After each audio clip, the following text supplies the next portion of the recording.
Welcome to another episode with your host, Robert E. Hansen, psychic medium, author, and public speaker.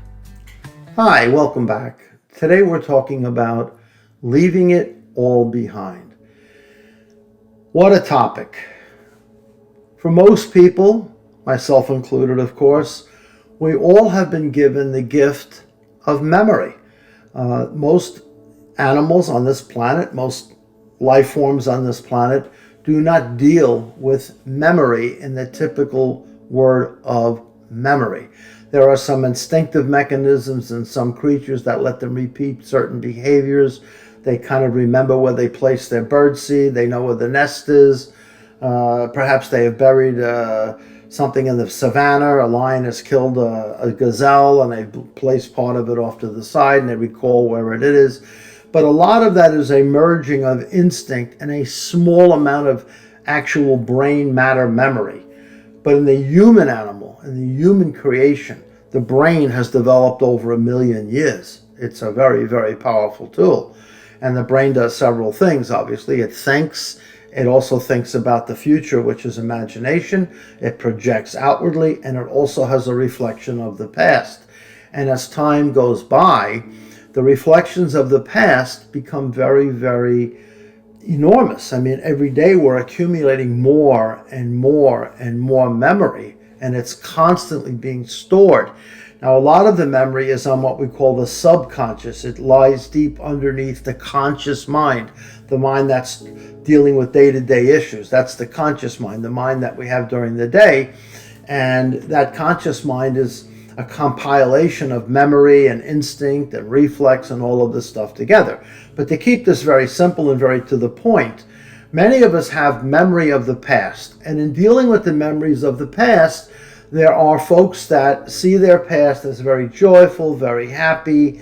They feel like, or they've said they've had wonderful childhoods, and I hope you all did, and they've had great upbringings and everything is wonderful. But sprinkled into that past, like most people, we all have had experiences of great suffering and great sorrow. Someone has taken ill, someone unfortunately has crossed over, someone, the way they died was very horrific. Perhaps they died in 9/11 or in some other event. And so the memories of what was can serve not only as a memorial in some way, a reflection of what was, but for some people it serves almost as a torture chamber. They really go back in the past and it's painful. It makes them wince. It makes them bite their lip. It starts to crying again. All of the resurrection of the old suffering comes out, and they just can't seem to get past it. You know, it rises almost spontaneously, and they say, I just can't get rid of this. I just can't get rid of this. And there is no magical way of getting rid of the memories of the past unless there is an insertion of a certain insight or a certain wisdom that may help you. So I'm going to share with you a few little anecdotes here about some storylines about letting go of the past. Now, when I refer to letting go of the past, I am not talking about forgetting.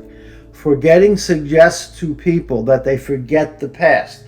So if someone you love has died, for example, and someone suggests or even hints to you that you should forget they are in your life or they have any part of your soul, you know, you're ready to chop their head off. I mean, no one wants to hear that they're, with respect, that their daughter that passed away or their husband that died or their brother that died or their mother that died should be forgotten.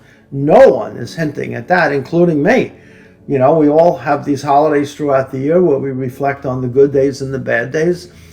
I'm not talking about the average mind flow. But however, there are many people, and I have met them and I work with them quite a bit, who really get kind of stuck in the past. They don't have a sense of well-being in their lives as they're living them now. They will say comments such as, you know, when this happened, I died. When this happened, I'm finished. I have no life. I'm just existing right now. I'm traveling through time and space. I feel like I'm just walking through darkness and grayness, and I feel like I'm stepping on broken glass and splinters all the time, and it's just painful as hell. And anytime I have these memories, it's always rising in me, and if I'm not consciously thinking about them, they're waiting for me at the next turn of the corner to come back up and bother me again. And there are people that really struggle like this, and I meet them quite frequently. And part of my work is to try to assist them a little bit, to help them see this a little bit differently if I can. Not to talk them in or out of anything. You're not going to learn anything or experience anything when someone's trying to drive it down your throat. You're just not going to want to hear it. So what I try to do is I try to explain some of these experiences through stories I've learned, through experiences I've had, and I want to share them with you because I too, like a lot of you guys, have had some really rough moments growing up, growing through my adulthood years, and even now as a full-grown adult man, I still have these, moments where I reflect on the past and a tear comes to my eye, or I may get really quiet for a minute or two, or even for a little bit, half hour, just get really still, really quiet, and just allow myself to feel it. But I'm not trapped in it. I'm not caught in it. I don't feel like I got my arm lassoed to the past where I can't free myself. There's no handcuff feeling on me. I do it, I reflect on it, and then I release it, very much like the clouds in the sky that eventually drift on. I look at the clouds for a while, I see them there, and eventually they break apart and off they go, and then sunshine again. And I enjoy that too. So I want to share this a little bit with you because I know a lot of you out there are very, very wounded by certain events of the past. And I'm not asking you to forget, before we get into this, I'm not asking you to forget a darn thing. It is the attachment, the constant attachment to the past that is troublesome for people. So I want to share two stories with you today. One comes from the time of the Buddha. I'm sure many of you have heard of the Buddha, one of the great illuminated, enlightened beings historically on planet Earth ever. The Buddha was considered to be a pure illumination of wisdom and God's knowledge, as it were. He was kind of a living representation of the divine, and many people sought his counsel. Many people followed him all over India, and they tried to gain some insight into some wisdom, why they suffer and why they struggle the way they do. The Buddha at different points said to people, if you were not born to live in peace, if you were not born to live in harmony with this incredible place called Earth, then what's the point? You're born, you suffer, you struggle, and you die. He said this was never the reason why you were born. The man on the cross said the same thing. Heaven on earth. And people are looking around like, this guy's crazy. What heaven and earth are you looking at? Because we don't have that experience. You may have glimpses of happiness here and there, but most people say life is very, very tough. And living life through the human thought machine, through the human emotional system, is extremely, extremely challenging. But some of these great teachers historically have had tremendous insight in how to sever that suffering, how to clip the cords of pain to allow you to move freely in your own skin and your own soul with a sense of joy and a sense of peace in you, while still remembering and experiencing these tough events. So I'd like to share two stories with you. The first is about a woman. And the woman had heard of the Buddha, right? She's just like any other villager, hearing about this holy man that's teaching not too far away. And she finally has had enough. She's been through a lot of heartbreak, a lot of sorrow. And the final heartbreak really came to her when her spouse, her husband in life, a young guy, winds up dying unexpectedly, and she is absolutely devastated. And she goes to the Buddha, and the Buddha receives her. He gives her an opportunity to hear him and the way he talks and counsels people. And she says to the Buddha, what the heck is going on? I'm a good person. I try hard. I don't ask for anything. All I wanted was my husband to be with me for my life, to be, a couple, to have a family, and to just live, nothing more. I'm not looking for anything more. And yet this has been taken away from me. My husband dies, and I'm just sitting here by myself. I'm completely heartbroken. What is up with this? So the Buddha, with his compassion and his great love, says to her, young woman, if this was not supposed to be happening to you, why is it happening? If you weren't supposed to have these experiences, why are you having them? And if it was supposed to have unfolded any differently, it would have unfolded differently. This is the law of karma. It is the process of good and bad, of light and dark, that every human animal experiences. All life forms have this karmic reaction to the way life unfolds. He said to her, one of the reasons why people suffer so much is they feel they have a sense of control over what will happen. They feel on some level they are entitled to have a certain type of a life just because they were born into this world. And he says, we both know that this is not the case. That life does offer great suffering and great sorrow because the human being demands things to be the way the human being expects them to be. So karma shows up, both what some people might call bad karma, meaning the negative situations are hurting you, or some people call good karma, where the good flourishing situations are taking place.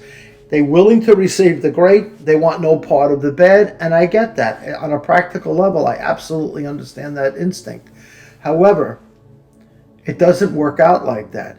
And this is one of the great reasons that in the Christian culture, there's an expression that is used that says, learn to die before you die.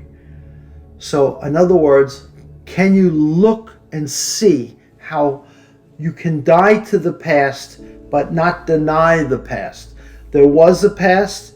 It's on photographs, it's in videos, it's DVDs, it's stories, it's faded pictures inside of scrapbooks, and you can look at what once was. And you can reflect with memory, often altered memory, modified memory, romanticized memory to describe what once was. Right? That's what the Buddha was talking about, and he tried to have her see this. And she kind of woke up and said, oh my goodness, I see now that life can only be lived in the present moment, that what was in the past was serving as a teacher for me to break open these frustrations and these challenges. So that's the first story. The second story is about one Zen master and one student. They're walking along a riverside. The headmaster's name is Hansen. His student that's walking behind him, his name is Aikido. This is a really famous story in Japan. And in the Buddhist tradition, in the Zen Buddhist tradition, especially in the really strict Rinzai sect and Soto sects of Zen, they have strict rules about a lot of stuff, like many religious and spiritual practices do. But one of the big rules on the block, one of the biggest rules on the block, is that the Zen practitioner can never touch a female for any reason at all, ever, ever, ever.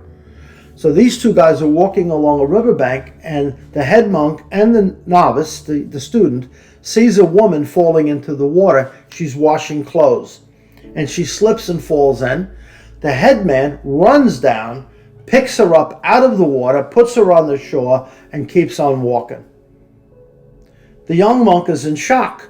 He's like, what the heck was all that about? He goes, we've been told since I entered the monastery years ago, we never, ever, ever, ever touch a woman for any reason. So they're continuing to walk, and Tanzen, the master, can sense this aggressive anger in his young student.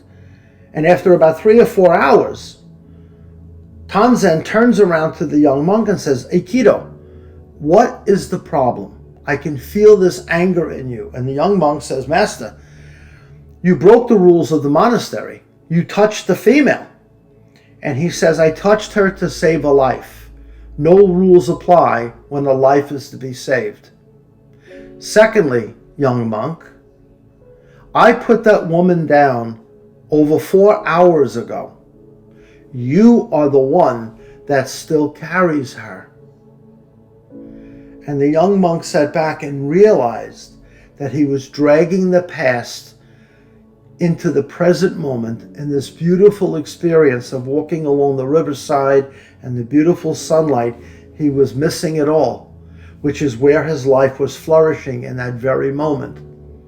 And instead, He chose to dwell in the past, could not let go of it. It created anger and resentment, and it was beginning to poison that beautiful afternoon they spent together.